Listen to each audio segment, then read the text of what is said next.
Ating pong pag-aaral ngayon, pinamagatang relax and enjoy what life brings. Heavenly Father, once more we come to you asking that you enlighten us. We praise you, Father, for your goodness, for your mercy. We ask you now, continue to teach us.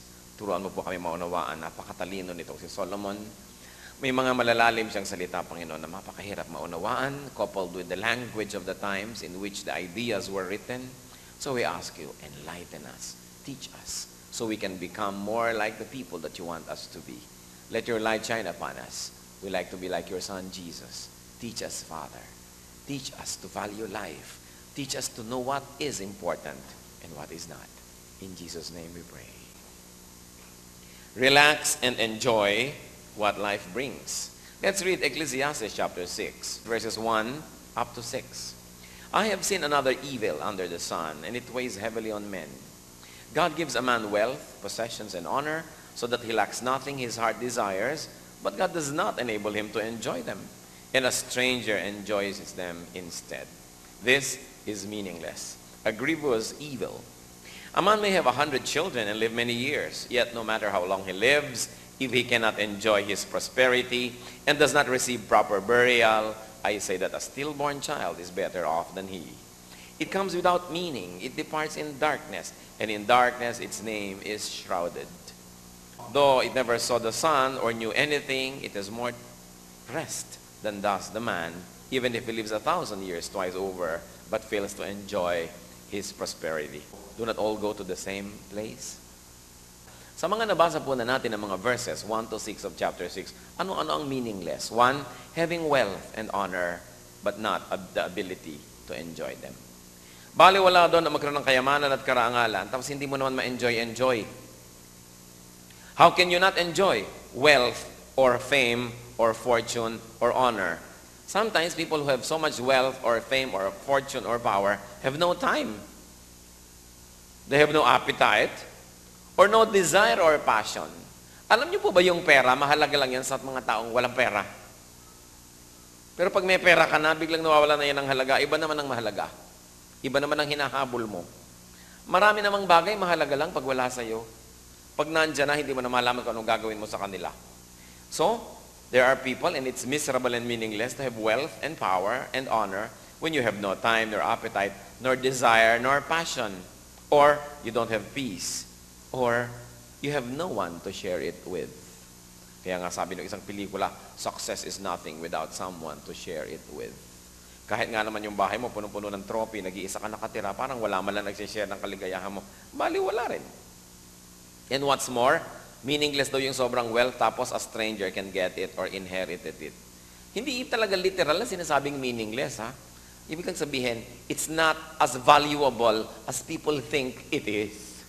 At siyempre, meaningful naman. Malungkot ka na rin lang. Mabuti na yung malungkot kang mayaman, kaya malungkot kang mahirap, no? O kaya, ikaw ay nag-iisa, mabuti na nag-iisa kang may pera, kaysa nag-iisa kang walang pera. Hindi po sinasabing walang kwenta yung wealth by itself. Kundi sinasabi na meaningless, it's not as meaningful as many people would die for it just to have it. Hindi ganun kahalaga talaga. At pag binaligtad yan, ano pa daw ang meaningless? Having the ability to enjoy, but with nothing to enjoy. Meron naman tao, they have all the time, pero wala naman silang perang pambakasyon. They have all the appetite, pero wala naman silang perang pambili ng kakanin. So yung ang dami-dami mong pera, wala kang gana, o kaya ang dami mong gana, wala kang pera, sabi ni Solomon, pareho lang yan. They are both meaningless. What is meaningless? A long life without enjoyment. Yung haba-haba ng buhay mo, hindi ka na nakaranas ng ginhawa kahit paano, hindi ka na marunong mag-enjoy sa buhay, at alam niyo po, nakakalungkot sapagkat marami tayong kapwa na ganon. Ipinanganak na sa hirap, lumaki na sa hirap, at mamaya unti-unti na rin siyang naluluoy sa hirap pa rin. Kaya napakagandang challenge ito para sa ating lahat na improve ang ating buhay at maging matulungin tayo doon sa mga talaga namang nagsisikap walang marating sapagkat napakaraming buhay, parang nasasayang na lang. Parang ipinanganak lang para mamatay. Kaya pinag-aaralan ni Solomon yung buhay. Ano nga bang mahalaga? Ano ang meaningful? At nang sa gayon, hindi masayang ang ating panahon. Kaya sabi niya, mabuti mo yung ipinanganak na patay na bata kesa doon sa mga nabuhay ng mahaba na wala namang nakita kahit anong ligaya at kahit anong ginhawa. Of course, another poetic exaggeration yun. Kahit naman siguro mahirap ang buhay, mas gusto mo pa rin ipanganak ka kaysa hindi ka na ipanganak at naging hangin ka na lang at bula.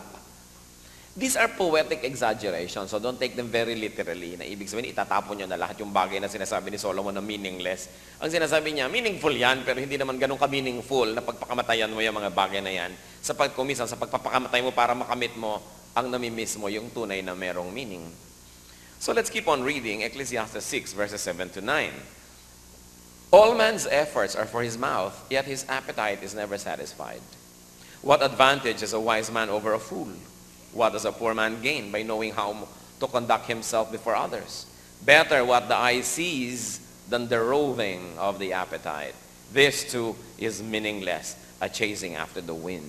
So dadagdagan natin ang collection natin ng mga meaningless. At ngayon pangalawa na, ano daw ang meaningless? According to what we have read, struggling for provision because we are never satisfied anyway. Kahit ano daw pagsisikap mo kulang pa rin at kulang at kulang. Nagiging balewala tuloy ang sobrang pag-struggle. Hindi ibig sabihin, huwag ka na mag-struggle. Ang ibig sabihin, piliin mo naman yung pag-strugglean mo. Kasi kumisan sinikap mo pa rin, pero wala pa rin Baka may iba ka pa namang dapat gawin para meron ka marating. What else is meaningless? Being sensible, for you do not become better off than fools. Sabi, hindi naman gano'n talaga ka husay maging matalino. Marami rin tao hindi matalino, tapos pareho rin tayo ng wakas. Pareho rin tayo namamatay, pareho rin tayo nagkakakanser, pareho lang. Hindi na naman ibig sabihin na huwag maging matalino.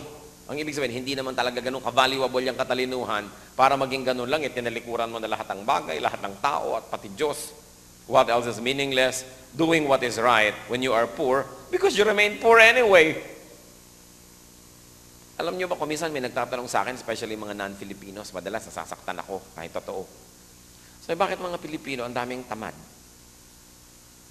Sabi, bakit naman uunlad ang bansa niyo? Umagang-umaga pa lang, yung mga mahirap, daldalan na ng daldalan.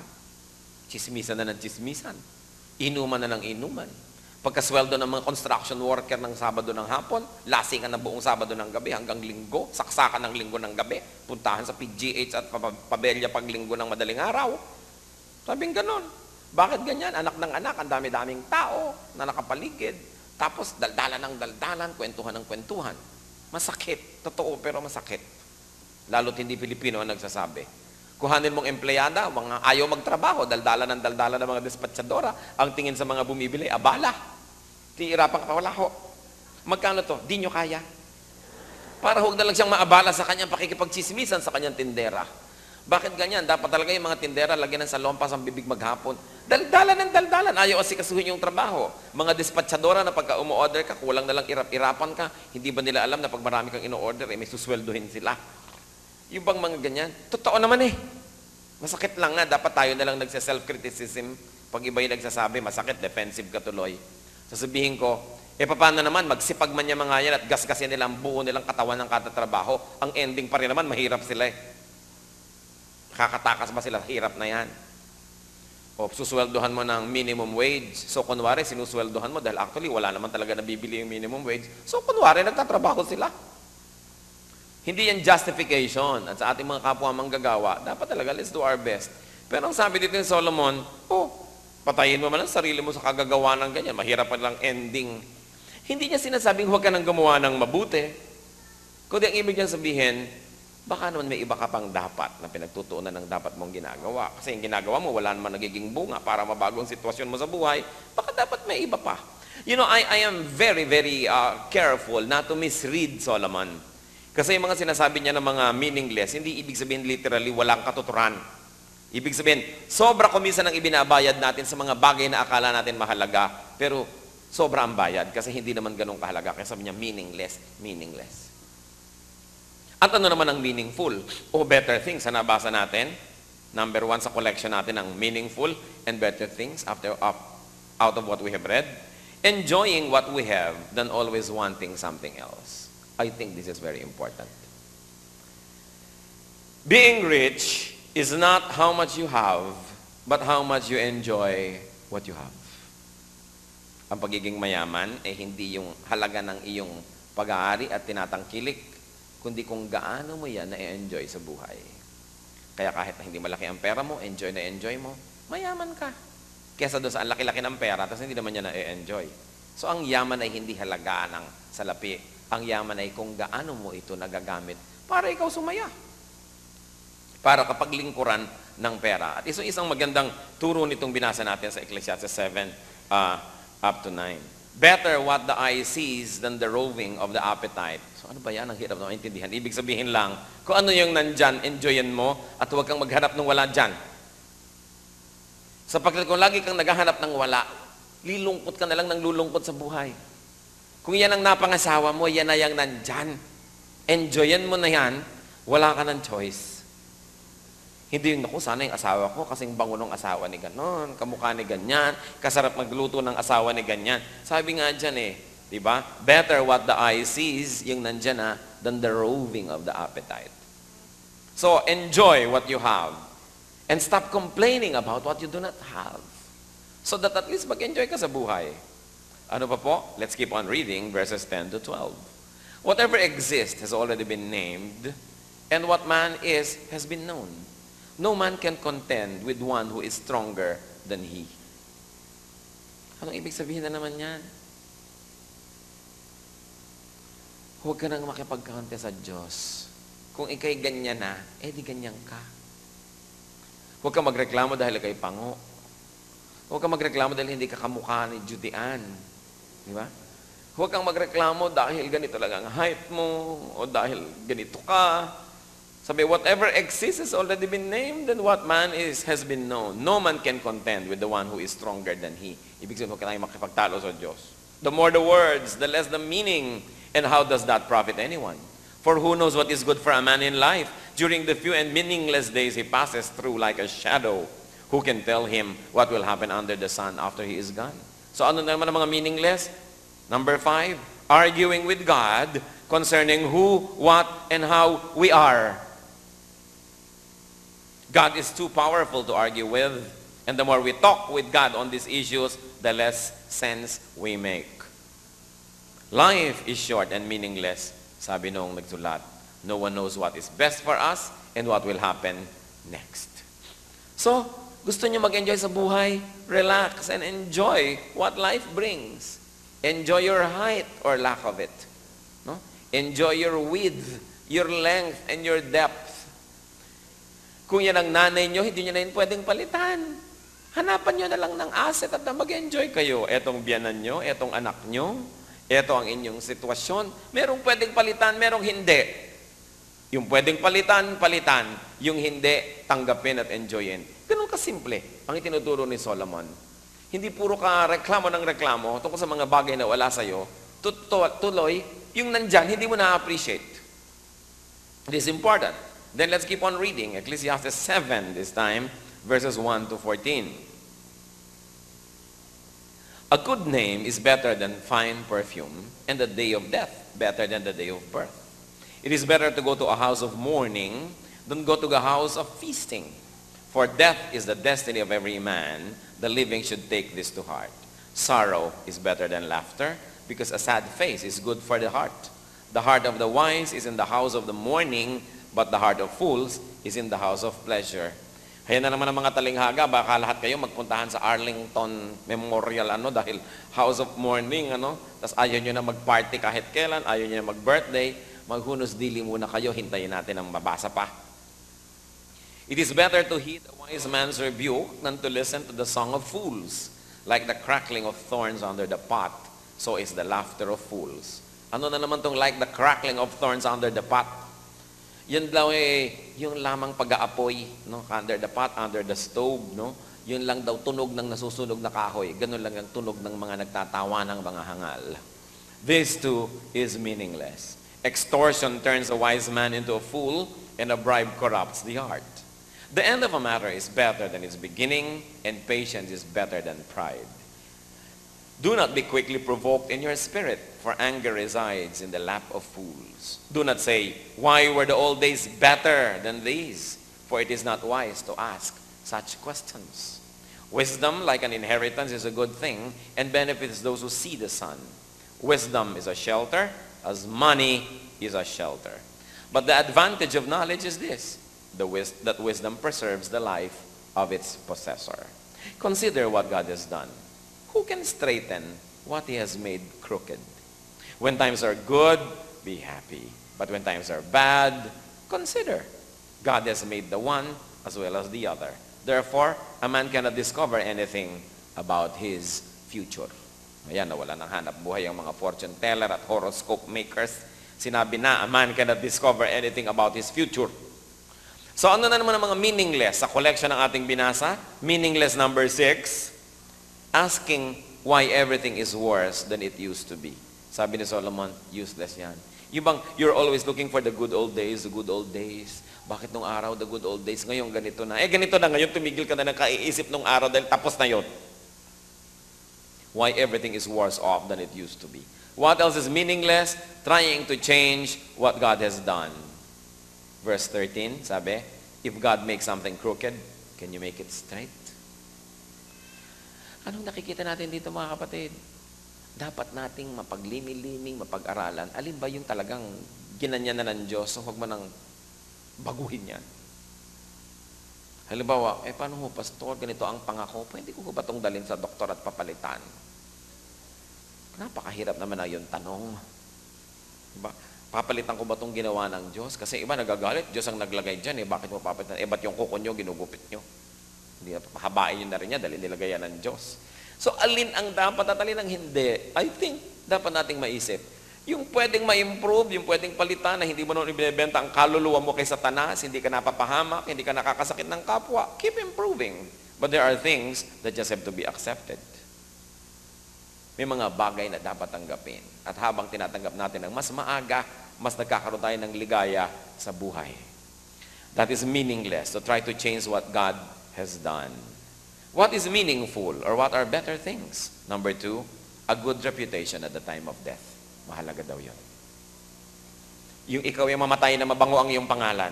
Sabi niya, that is important. What else? Going to a funeral instead of to a feast. Pumunta na lang daw sa lamayan at libing kesa sa mga pista. Of course, once more, this is poetry. Hindi naman ibig sabihin, hindi ka napupunta sa masasayang okasyon at hahanapin mo na lang lahat ng patay. But what do funerals do? Funerals remind us that we all must die. So, ang ibig sabihin, kung may namatay, kung merong namamatay, take advantage of it by thinking about your life. Na mamaya, ikaw naman ang susunod. So, dapat mapaghandaan mo yan at yung buhay na ipapahiram pa sa'yo, magkaroon ng saysay, magkaroon ng katuturan. Kaya sabi niya, mabuti ang nagpupunta sa mga patay. Kung naiisip niya at naaalala na siya may mamamatay din, haharap din siya sa Diyos, mapaghahandaan niya ito at hindi niya aaksahin ang maiksing buhay na ipinahihiram. Choosing sorrow over laughter.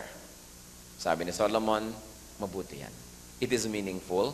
You know, the act of choosing sorrow over laughter. A sad face may hide a happy heart. Sabi niya, sensible people mourn, but fools always laugh. Foolish laughter is stupid, sabi niya. Up to a point, it's true. Kung gusto mo daw malaman ang IQ ng isang tao, tingnan mo kung gaano kalakas tumawa. Humina bigla ang mga tawan nyo. Mas malakas daw ang tawa, mas buhaghag ang tawa, at mas kabuyang-yang ang bungang habang tumatawa. Konti lang ang katalinuhan nun. Sabi ni Solomon, ang mga hangal daw, tawa ng tawa.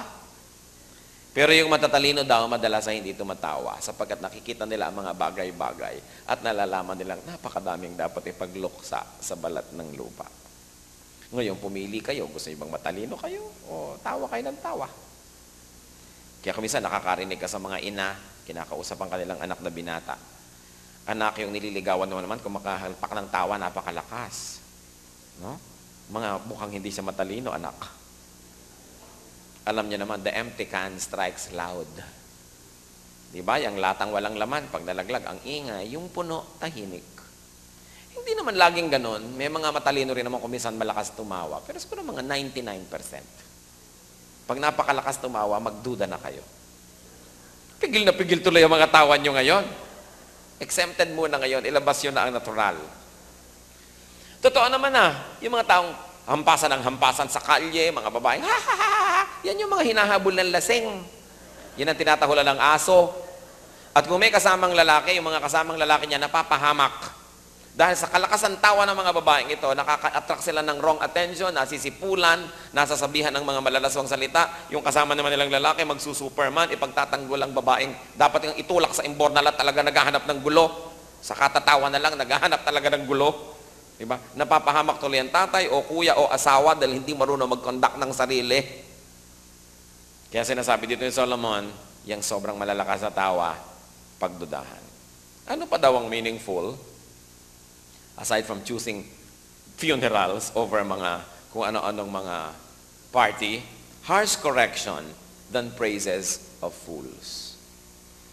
Mas mamatamisin daw natin yung pinintasan tayo, kinriticize, pinagalitan ng matalino kaysa pinuri ng hangal.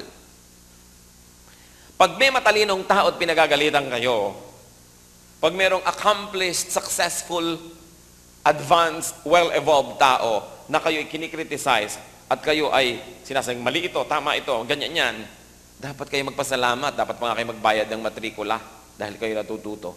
Mas mahalaga daw ang pagsansala, ang pagkriticize, ang pagtatama ng marurunong kaysa ang paghanga ng mga hangal. So titingnan natin yun. Pag may humahanga sa teka, matalino ba itong humahanga sa akin o hindi? Kasi kung hindi naman matalino itong humahanga sa akin, hindi naman ako dapat matuwa. Dahil hindi naman ako kahanga-hanga, kasi lang hindi siya matalino. Kaya napaka-importante. What else is important? Completing than beginning anything. Hindi naman ibig sabihin, huwag na tayong mag-begin o mag-umpisa ng anumang bagay. Pero what is the unsaid? Pag may inumpisahan ka, tapusin mo. Kung di mo kayang tapusin, huwag mo umpisahan. Sayang lang ang pagod mo, sayang lang ang lakas mo. What else is good? Being patient than being proud. Because only fools get angry quickly and hold a grudge. That's what the Bible says. Yung madaling magalit, yung patanim-tanim ng sama ng loob, sabi yan ay hindi katalinuhan. Bakit? Sapagkat ang taong matalino, iniisip niya, pagka ako'y madaling magalit, ibig sabihin, ang nakita ko lang yung point of view ko. Baka naman kaya ako na yung tao may ginawang ganyan, may ginawang ganon. Baka naman may problema siya. Baka naman hindi niya ako nakita, kaya hindi ako binati. Baka naman meron siyang nararamdamang masakit sa kanyang katawan, kaya nakasimangot siya. Hindi ibig sabihin, galit siya sa akin. Pero kung ang tao hindi matalino, ang interpretation niya agad, inisnab ako, hindi ako pinansin, minamaliit ako, kaya nagagalit agad. Yun daw taong magagalitin agad, di yun matalino.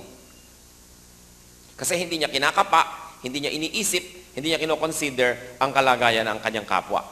At yun daw, hindi matatalino, they hold a grudge, nagtatanim ng sama ng loob. Siyempre nga naman, kung matalino ka, sabi mo, ayoko magtanim ng sama ng loob. Una, pag nagalit ako sa kapwa ko, magagalit sa akin ng Diyos. Pag hindi ako nagpatawad sa kapwa ko, hindi ako papatawarin ng Diyos. Tapos kung ako may sama ng loob na itinikimkim sa puso, ako tong hindi makakain, ako tong hindi makatulog, ako tong naguguluhan ng buhay, ako tong kakaba-kaba. So, dapat hindi ako magtanim ng sama ng loob. Kaya napakahalaga nung pinapakita dito ni Solomon. Marami po sa atin mga kapatid, we don't enjoy life kasi may dala tayong sama ng loob. Dala ng sama ng loob sa ating kapwa, kaya tuloy konting ginagawa lang niya, madali na tayo magalit.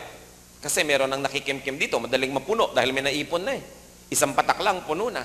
Kaya tuloy napapaaway tayo, hindi tayo nag-e-enjoy, madalas tayong mainis, magalit, and this is not good. Sabi ni Solomon, that is meaningless. What else is meaningful as far as Solomon is concerned? Having wisdom than an inheritance. Mas marunong daw yun kesa sa maraming minana. Oo nga naman. Kasi pagka mayroong isang taong matalino at walang pera, at mayroong taong mayaman at hindi matalino, pag nag-brown out, kahit ilang minuto lang, pag nagkailaw uli, yung kayamanan ng hindi matalino, nandun na sa mayaman.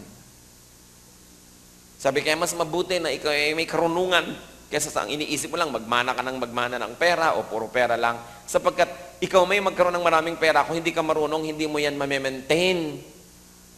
Kaya mahalaga, maging marunong ang tao, hindi lang maging mayaman. At ito pa napakahalaga, riding on the tide. Sabi, being cheerful when times are good and thinking what it means when times are sad. To quote from what we have read, sabi niya ganon, when times are good, be happy, but when times are bad, consider. Ibig sabihin, pag masaya ang panahon, magsaya ka. Pag masasaya yung mga tao, makisaya ka. Hindi yung lagi ka na lang nakakontra. May mga taong ganyan eh. Hindi sila masaya at lahat ng kasama nila hindi sasaya dahil lagi silang nakakontra. Pag masaya tayo, malungkot siya. Pag tayo ay east, siya ay west. Pag tayo ay go, siya ay stop. Meron ba kayong kilalang ganung tao? Ang hirap kasama. O baka kayo yon. Yung lagi na lang nakakontra. Pag gusto ng mga tao ay red, ikaw ay blue. Pag gusto nila ay tubig, ikaw ay fire. Basta lagi na lang iba. Sabi, ride the tide. Kung ang panahon ay masaya, magsaya. At kung panahon ay malungkot, maglungkot. Talagang ganon. Dumadating yan. Why daw? Because God makes both good and bad times. Pag pinapayagan ng Diyos, edi siya rin ang may likha. So, huwag labanan ng Diyos. Panahon ng kalungkutan, yung iba naman nalulungkot dahil namatayan, iyak ng iyak. Huwag ka nang umiyak, huwag ka nang umiyak. Kailan ako iiyak? Bakit nga ba may mga tao na awat ng awat doon sa gustong umiyak pag may namatay? Sige pa, iyak pa. Iyak pa. More. Ganun dapat pag may namamatayan, hayaan yung maubos ang luha at ang mapagod at ang makatulog. Bakit ba naman kasi pinipigil yung umiiyak? Pagka merong ililibing, bubuksan yung atol, sabi, isaran nyo na. Sige, titigan nyo, tingnan. Yakapin. Huwag naman yakapin. Yung pala, sige, tingnan na lang. Alam niyo, sasama na ako, bitawan nyo. Itulak nyo. Pag hindi dali-daling umahon yan. Bakit lagi kasing pinipigil? Kasi pag may patay, panahon talaga ng kalungkutan. Diba? Di malungkot ka. Alam niyo, mabuting lungkot, bigyan niyo ng daan, iiyak mo na, isigaw mo na, ibunghalit mo na, at nang matapos, kesa kinikimkim mo, mamaya isang linggo, konti-konti lang ang luha mo, 3 buwan, konti-konti. Kung tinodo mo na, hindi na ubus na. Ulan man at tikatik, maghapon. Pero pag biglang buhos, tapos na. So, sinasabi ni Solomon, panahon ng kalungkutan, maglungkot tayo. Abnormal naman na hindi maging malungkot. Ngayon, panahon ng saya, magsaya. Ganyan ang buhay. Sabi, dahil yung panahon ng lungkot at panahon ng saya, Diyos din naman ang pumapayag na dumating yun. So, huwag kontrahin. This keeps us from knowing what will happen next, sabi niya. Dahil hindi mo alam, sasaya ba ako bukas o lulungkot ba ako bukas? At yan daw isang paraan ng Diyos para hindi natin malaman talaga kung ano mangyayari. Bakit? At nang laging sa Kanya tayo umasa. At nang laging sa Kanya tayo humawak at sa Kanya tayo sumunod. So, kung panahon ng lungkot, lungkot. Kung panahon ng saya, saya. Huwag niyong baligtarin para madali ang buhay. Ecclesiastes 7:15-29. In this meaningless life of mine, I have seen both of this. A righteous man perishing in his righteousness, and a wicked man living long in his wickedness. Do not be over-righteous, neither be over-wise. Why destroy yourself? Do not be over-wicked, and do not be a fool. Why die before your time? It is good to grasp the one and not let go of the other. The man who fears God will avoid all what? Extremes. The man who fears God will avoid all extremes. Wisdom makes one wise, more powerful than 10 rulers in a city. There is not a righteous man on earth who does what is right and never sins. Do not pay attention to every word people say, or you may hear your servant cursing you. For you know in your heart that many times you yourself have cursed others. All this I tested by wisdom, and I said, I am determined to be wise. But this was beyond me. Whatever wisdom may be, it is far off and most profound. Who can discover it? So I turned my mind to understand, to investigate and to search out wisdom and the scheme of things, and to understand that stupidity of wickedness and the madness of folly. I find more bitter than death the woman who is a snare, whose heart is a trap, and whose hands are chains. The man who pleases God will escape her, but the sinner she will ensnare. Look, says the teacher, this is what I have discovered. Adding one thing to another to discover the scheme of things, while I was still searching but not finding, I found one upright man among 1,000, but not one upright woman among them all. This only I have found. God made mankind upright, men have gone in search of many schemes. In so many words, ano na naman na itinuturo sa atin ni Solomon? What is meaningless? Number 8, listening to everything that everyone says. Tandaan nyo yan. You should not listen to everything that people say. Why? Dahil baka madinig nyo, pati katulong nyo, minumura kayo. Minumura kayo niyan. Liba na lang talaga kayo perfect na amo. So, ba't nyo pa gustong malaman? May mga tao naghahanap ng baho. Kung pwede na lahat ng imbornal amuyin at lahat ng mabaho buklatin. Yung bang, huy, anong sabi ni ano? Anong sabi niya tungkol sa akin? Anong sabi niya tungkol sa akin? Ba't nyo ba inaalam? Para lang kayo malungkot?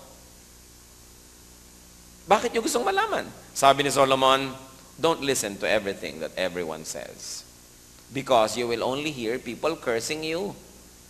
Mga amo, ano bang iniisip ng mga sekretary niyan tungkol sa inyo? Mga construction managers, anong iniisip ng mga laborer tungkol sa inyo? O mga amo sa bahay, anong iniisip na inyong katulong? Bihira naman siguro yung, wow, love ko ang amo ko, ang bait ng amo ko. Kung ma-e-extra yung utak niyan, papalayasin nyo ngayon din. Kaya ang sabi ni Solomon, huwag nyo nalang x-rayin. Kayo din naman maraming iniisip laban sa kanya at sa iba pa eh. Ganyan lang talaga ang tao. So huwag na kayong maghanap ng trato ng iba na hindi nyo naman ginagawa sa inyong kapwa. In other words, Solomon was saying, there are people you should never listen to. May mga tao, never kayo dapat makinig sa kanila and you should never hear them dahil lulungkot lang kayo. At ano pa? There are things naman that you should not listen to or hear even from people that you listen to. So, ilang klaseng tao? Taong kahit kailan hindi nyo dapat pakinggan. Lulungkot lang kayo. Number 2, sa mga pinapakinggan yung tao, may mga bagay pa rin silang sinasabi na hindi pa rin dapat pakinggan o di dapat marinig. Sapagkat meron pa rin silang sasabihin na nakakasakit sa inyong damdamin. Ang point, mabuti sana kung ang sinasabi nila, magagamit natin para improve ng ating sarili. Pero kung hindi, nasasaktan lang tayo, di wag nyo nang pakinggan para kayo sumaya sa maiksing buhay na ipinapahiram ng Diyos. This is what Solomon is saying. Listening to what everyone says is useless. Meron po tayong mga kilalang tao, paghahango sa akin, ako, meron nung nagko-complain tungkol sa ating Bible study. Ilan ba yung umaaten sa Bible study? 20. Ilan yung nagko-complain? Isa ho, yaman na, charge it to statistics. Alam nga namang 20 naging happy, alam nga naman tayong perfect. Laging may hindi happy dyan. Ngayon, kung may 19 na nagre-reklamo, makinig ka na. May isa, may 2, laging ganyan. When people live together, some will smile and some will frown. But you need not mind them. Travel on as best as you can. Take them as you find them. But don't change your ways, don't change your plans, don't change your life every time one person complains. Dahil alam nyo, kung ako lang makikinig sa tao, hindi ko na malaman kung maglalagay ako ng bigote o wala. Nag-ahit lang ako, nagkaroon ng kaguluhan sa buong Plaza de Goite. May mga nagsasabing, hindi ako dapat mag-ahit. May nagsasabi naman, mag-ahit ako dapat. Ano kaya ilagay ko yung kaliwa na may bigote, kanan, meron para sumaya ang lahat? Kung wala akong pakialam sa gusto nyo, gusto ko mag-ahit, tapos. Kasi kung lagi niyong papakinggan lahat ng tao, para kayong hilong talilong, kung saan kayo ipaling, doon kayo haharap. Lalo sa leadership, not everyone will be happy. Iba-iba ang tao, pag pinakinggan niyong lahat, mababaliw kayo. Anong mahalaga? Humaharap ka sa Diyos araw-araw, malinis ang konsyensya mo, alam mo, you have done your best, but you are not perfect. You may not even be excellent. You may not even be very good. You may only be fair. But if this is already your best, yun na yun. Yun ang sinasabi, huwag nyo nang baguhin ang nilagay dyan ng Diyos. Kung talagang IQ mo 10, alam nga naman magpakamatay ka para maging 15. Di yun na. Just do what you can to improve your life within the context and the confines of what you can do, but don't kill yourself and don't kill others trying to do what you cannot do. Dahil hindi ka sasaya and you will make everybody else around you miserable. Sabi niya, huwag kayong nakikinig. Lagi. Kasi ang tendency ko minsan, even pastors, meron kang 200 members, tapos merong 2 nagre-reklamo, parang ang bigat-bigat na ng mundo mo, pasan mo na ang daigdig dahil sa 2 ito. Sabi ko, pagka 100 tao, at merong mga 2 o 3 sobrang nagre-reklamo, at mga 5 na nagre-reklamo pero hindi sobra, at merong mga 20-30 hindi nagre-reklamo pero hindi rin pumupuri, at tapos meron ka mga 60 o 70 na generally they are happy, yun na yun. Hayaan nyo na yung mga 2 o 3 mareklamo. Dahil alam naman palitan nyo ang buong planeta para sa kanila. Basta alam nyo na yung inireklamo nila, unachievable naman, at saka talagang hindi pwede, huwag nyo nang pansinin, you cannot please everybody. You cannot. At mas maaga niyong tanggapin yon. Ako ito. Kung gusto mo ako, salamat. Magiging tayo magkaibigan. Kung ayaw mo sa akin, sorry, but we both lose. Pero hindi ko papalitan ng buhay ko para mo ko magustuhan. Kung ako ito, kung nagustuhan mo ko ngayon, magunaw man ang daigdig, gusto mo pa rin ako kasi ito na ako. Pero kung binabago ko lang para mo ko magustuhan, bukas madidiscover mo yung totoo, hindi mo rin ako magugustuhan bukas, mag-umpisa ka na ngayon, hindi pa ako napagod. This is what Solomon is saying. Hindi naman ibig sabihin yung mga masama nating ugali, huwag natin palitan. Yung mga kakulangan natin, huwag na nating punan. Pero ang sinasabi, you have done already your best. Kung hindi pa rin kasya yan sa tao, problema na nila yon. But you are not living to satisfy them. You are living to attain the fullest potential of what gave you in the first place. You cannot be what you are not. Ano pa daw ang meaningless? Sabi ni Solomon, being smart and understanding everything too much. Galing ano? Si Solomon, pinakamatalinong tao, full of wisdom, sabi niya, alam niyo isang walang kwentang bagay, walang kwentang maging sobra matalino. Totoo nga naman, ano? Kasi yung mga konti lang alam, mas masaya. O mga asawang babae. Di ba nung hindi nyo alam na may kulasisi ang asawa nyo, masaya kayo? Nung nalaman nyo, naging kayo miserable. Tapos yung iba, research pa ng research. Umuupa pa ng kung sino-sino. Umaarkila pa ng taxi para sundan tong asawa. Nakakarating pa hanggang Manggatarem, Pangasinan sa pagtuntun kung saan nagpunta yung asawa. Bakit nyo hinahanap lahat ng mababantot sa buhay? Para lang kayo magmukmuk at magreklamo at para kayo hindi sumaya. Ang point is, sabi, don't be too smart. Don't try to know everything. Dahil ang mundong ito ay twisted, deformed. The more you know, the more you will discover reasons to be sad. Sa church, sino po ba ang pinakamasaya sa church? Ito yung mga attend. Mga this is the day, this is the day. Subukan nyo maging deacon na kayo at elder, nababawasan na inyong mga kaligayahan sa buhay. Dahil nalalaman nyo na lahat ng problema ng church, lahat ng ganito at lahat ng ganon. Subukan nyo maging pastor. Nababawasan ang iyong kaligayahan. Pero kung tinatawag kayo, sa lumigaya kayo at lumungkot, sundin nyo ang Diyos kung tinatawag kayo sa ministry. Pero what I'm saying is, ang naka-honeymoon mode with God, yung mga konti lang ang alam. Because the more you know, the sadder you get. Ganun talaga ang buhay. Kaya sabi ni Solomon, oh God, what kind of burden that you have given to men that you should make them wise only to be sad. Kaya ang sinasabi ng iba, better by far you should forget and smile than that you should remember and be sad. So being too smart, discovering everything, understanding everything, it is meaningless. Sabi ni Solomon. Ano pa daw ang isang meaningless? Pang-10? Ewan ko ba niya idinagdag dyan matapos yung magkaroon ng kotakot-takot na asawa? Being trapped by a bad woman. Sabi niya, this is worse than death. Mabuti pang yakapin ka ng alakdan kaysa yakapin ka ng isang babaeng masama. Sabi niya, it is very hard to find a good woman. Sabi niya, sa 1,000 tao, makakakita ka ng isang mabuting lalaki. Pero sabi niya, sa 1,000 tao, wala akong makita ng mabuting babae. Aba, ewan ko, ay, di ako may sabi niya, no? Basahin niyo siya may sabi. So sabi naman ng wife mo sa'yo, hoy, 1,001 na ang nakita mo, kaya ako na yon. Buti na lang at 1,001 ang napagpilian. Nagkaroon ng chance. Of course, it's a figure of speech. Si Solomon kasi, ang dami niya naging wives, libo-libo. So yun siguro, sa dinami-rami ng mga babaeng ito, walang gusto ang mga ito, kundi allowance. No? Walang gusto ang mga ito, kundi bili mo ko nito.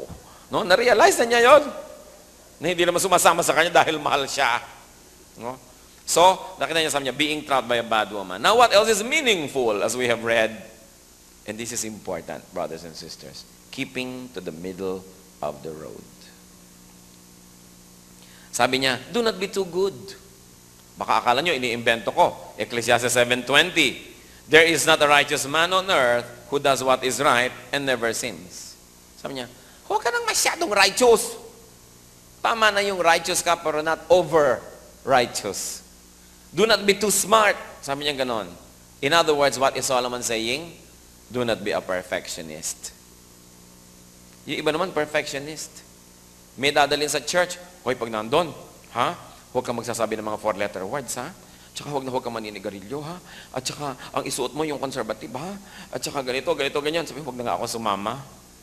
Yung napaka-perfectionist mo naman, kaya nga pupunta sa church yan, marami kasalanan sa mundo.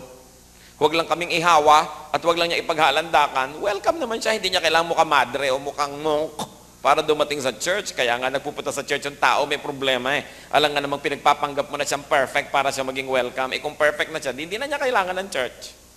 Marami po kasi mga Kristiyano, over-righteous. Alam ko pa nga eh, meron akong alam na camp. Christian camp. Ha? Christian camp. Nagbabaan ng truck-truck ng mga young people para mag-camp. May nakita daw yung camp director na isang batang lalaking mukhang homosexual yata, naka-eyebrow o kung ano man yun. Pinauwi. Bawal daw ang bakla sa camp. Eh, ang point ko, ba't ka pa nag-camp? Kung papauwiin mo lahat ng mga ayaw mong tao at may mga problema kang tao, kaya nga may camp dahil yung mga tao ay kailangan nilang makita ang Diyos, kailangan nga nilang makahalubilo ang kapwa Christian o mga Kristiyano kung di man sila Christian at ang sila ma-lift up. Eh, sobra naman taas ng requirement para ka sumali sa camp na ito na kailangan wala kang nobyo. Pag may mga nobyo, hindi pinapasali, puwera. Eh, di wala nang natira doon sa camp. Kala nyo ba anak nyo walang nobyo? Kala nyo lang yon. Ayaw nyo maniwala, ano? Don't be on denial. Maraming mga magulang on denial. So, anong ibig natin sabihin dito? Keep to the middle of the road. Be righteous, but do not be excessively righteous. Meron naman birthday party, isinumpa ko sa sarili ko, hindi na uli ako a-attend. Akala ko birthday party, yung pala worship service na naman. Kakawa-worship ko lang kanina, nagpunta ako sa birthday, worship na naman. Akala ko ba birthday to? Hindi na ba tayo pwede magsaya ng walang ganon, walang opening prayer, o kahit man lang meron, yung walang sermon, walang exhortation. Kulang na lang, may collection. Pero party yun. Ang lahat ng bagay meron namang tamang lugar. Hindi naman nadadaan niya sa sobrang kabanalan. Kada kibot na lang, dasal ka ng dasal. Kada kibot na lang, bubuksan mo yung scripture kahit wala ka sa panahon, wala ka sa timing. Kaya sabi sa Bible, do not be over-righteous. Pero meron ding sinabi, do not be too evil and too foolish. Bakit daw? Kung minsan may ginagawa kang mali, nakakalampas. Kung minsan may ginagawa kang mali, napapatawad. Pero subukan mong napakarami mong ginagawang mali, sunod-sunod, mapupuno agad ang salop, kakalusing ka, tapos ka agad. Sabi yung excessively bad, masama din yan. Kasi, sabi ganon, you will die early. How do you die early? Either you physically die early because of your evil deeds, or buhay ang iyong katawan pero patay na ang espiritu mo, patay na ang iyong emosyon dahil sa sobrang ng sama. In other words, what is Solomon saying here, brothers and sisters? Do not be an extremist. Huwag kayo magiging extreme. Napaka-extremely formal o napaka-extremely casual. Parehong hindi mabuti. Napaka-extremely conservative at napaka-extremely liberal. Parehong hindi mabuti. Anong sabi ni Solomon? Have a little of the other. Mag-balance ka. Huwag naman yung nagbabiyahe ka sa kalsada, ang laki-laki ng kalsada, pwede ka naman sa gitna. Nandito ka na sa kagilid-gilid-giliran, Cannon Road pa man din ang dinadaanan mo, kaya mahulog-hulog ka na kumisan. Sabi, do not be an extremist.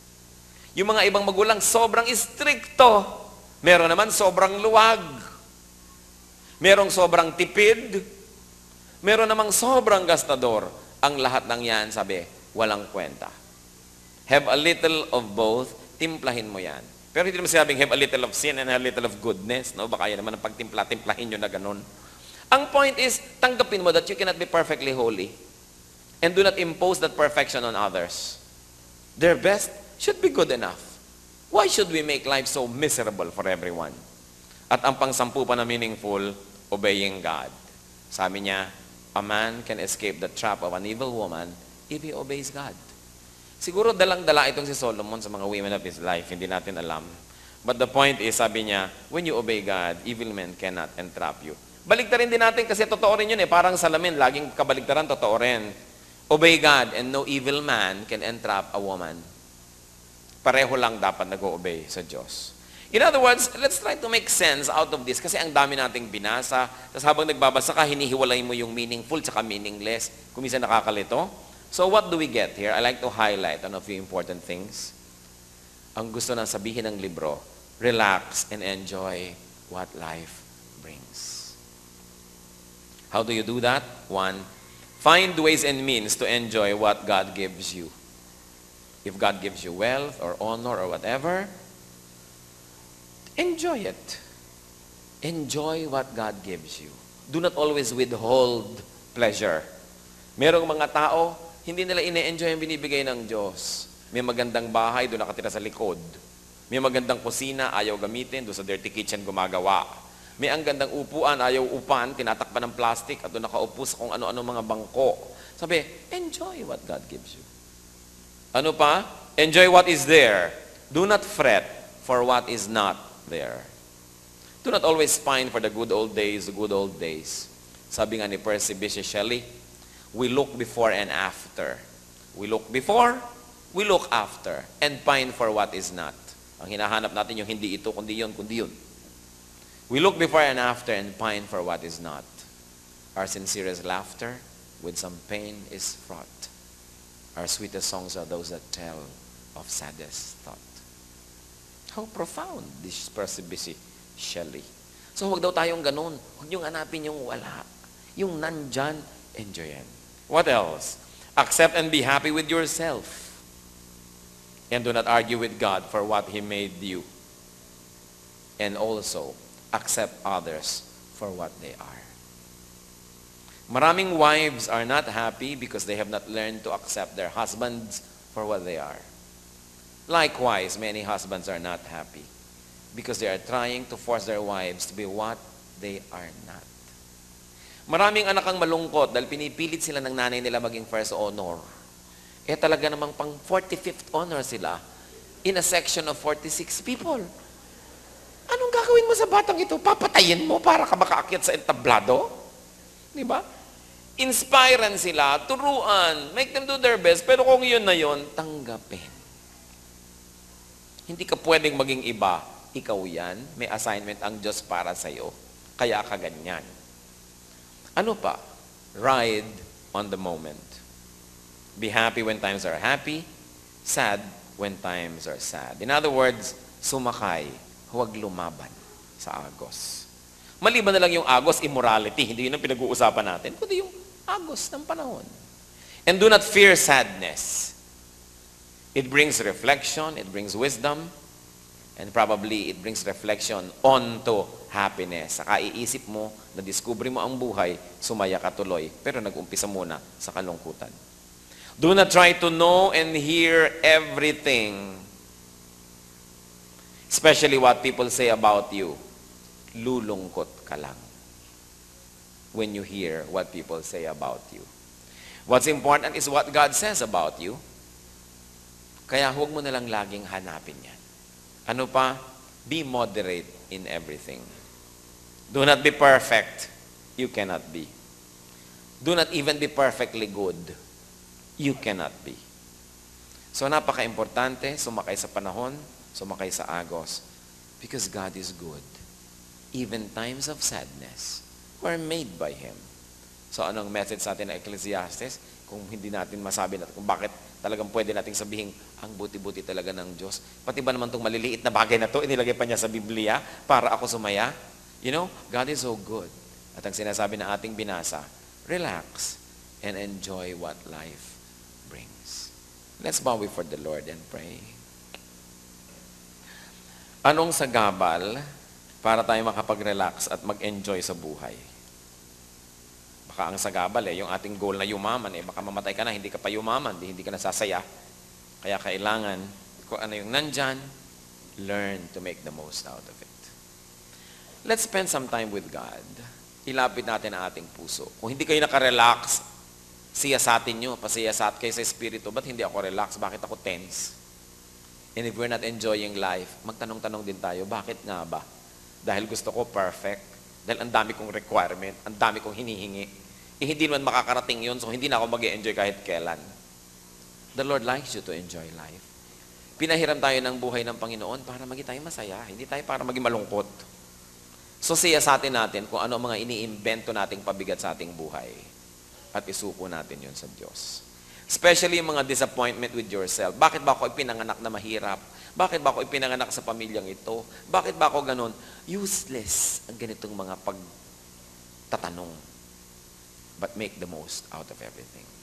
In silence, let the Spirit guide you unto wisdom so we can enjoy life better.